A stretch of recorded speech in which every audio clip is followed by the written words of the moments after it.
Labdien, mani sauc Ernests, es esmu no Ceplis, un šodien mēs apskatīsim podiņu kamīnu krāsni Astrid.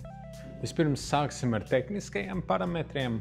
Krāsnes jauda ir 8 kW. Šī jauda būs pietiekama telpu apsildei līdz pat 80 kvadrātmetriem. Krāsnes svars ir 300 kg, krāsnes platums 75 cm, krāsnes augstums 138 cm, krāsnes dziļums 50 cm. Sāksim ar krāsnes augšdaļu. Varam redzēt, augšējā daļa ir izgatavota no tērauda, kurā ar lāzeri ir izgriezti šādi ventilācijas lūkas. Tas ir, lai siltais gaiss celtos uz augšu un pa šejien izietu. Tālāk jau šeit ir noņemams vāciņš. To noņemot, pavarās skats uz pašu dūmvadu, kas ir 160 mm diametrā. Un papildus tam dūmvads ne tikai iznāk no augšas, bet ir iespējams arī pieslēgt to no aizmugures. Tālāk jau apskatīsim vairāk krāsnes dizaina. Tātad visa ārpuse ir noklāta ar krāsnes podiņiem, kas, protams, gan palīdzēs ar siltuma akumulāciju. Arī krāsnes podiņi ir viena no tradicionālākajām un elegantākajām krāsnes apdarēm. Konkrētajā gadījumā viss, kas ir šeit redzams, ir no tiem izveidots. Tā skaitā arī kronis. Šī ieliektā daļa ir krāsnes podiņi un tālāk jau sāni. Krāsnes podiņi ir pieejami divās krāsās. Šādā kā mēs pašlaik izstāžu zālē apskatām baltā krāsā, pieejams arī melnā krāsā, un abos variantos krāsnes podiņi ir glancēti, kas nozīmē, ka tie ir spīdīgi un viegli kopjami. Tālāk jau apskatām dekameru. Pašas dekameras durvis ir izgatavotas no tērauda. Šeit augšā ir tāds kā veste, bet tā ir vairāk kā dekoratīvs elements, lai noslēptu primāro sekundāro gaisa padevi. Šeit apakšā mēs redzam primāro gaisa padevi, kas kontrolē gaisa pieplūdi tieši caur čugunu resti. Pašai malkai šo te mēs atveram, kad iekuram krāsni, un kad krāsnes jau kurās, tad mēs to pilnībā aizveram. Un šo sekundārā gaisa padeve atbild par to, lai stikls būtu tīrs. Gaiss no šīs gaisa padeves lēnām krīt gar stiklu, izveidojot tādu kā stikla barjeru, jeb ērvašu sistēma, kas neļauj šādiem kvēpiem, netīrumiem pieķerties pie stikla, un kad jūsu kamīna stikls ir tīrs un ļoti labi redzama ir uguns. Protams, arī sekundārā gaisa padeva ne tikai tīru stiklu, bet tā arī padod skābekli otrreizējai sadegšanai, tāpēc šai krāsnī arī ir salīdzinoši augsta efektivitāte, tuvu pie 80%. Atverot dekameras durvis, apskatām iekšpusi, varam redzēt, ka visas detaļas ir nostrādātas precīzi.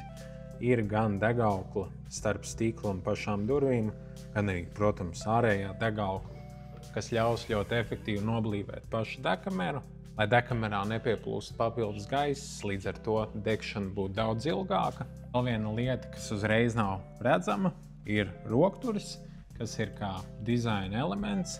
Tātad, kad tas ir aizvērtā pozīcijā, tas gandrīz nav pamanāms, tādējādi padarot krāsnes izskatu tīrāku un vienkāršāku, bet, kad vajag attaisīt durvis, pielikt malku, tas ir vienkārši sasniedzams un atverams.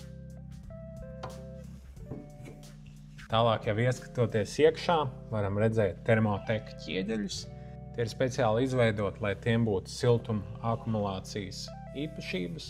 Tie uzkrāja siltumu degšanas laikā un atdod to, kad krāsnes jau ir beigusi kurties. Protams, arī krāsnī ir pamatīgs svars ap 300 kg. Tā kā, kad šī masa uzsilst, tad vēl var sagaidīt kādu laiku šo siltuma akumulāciju.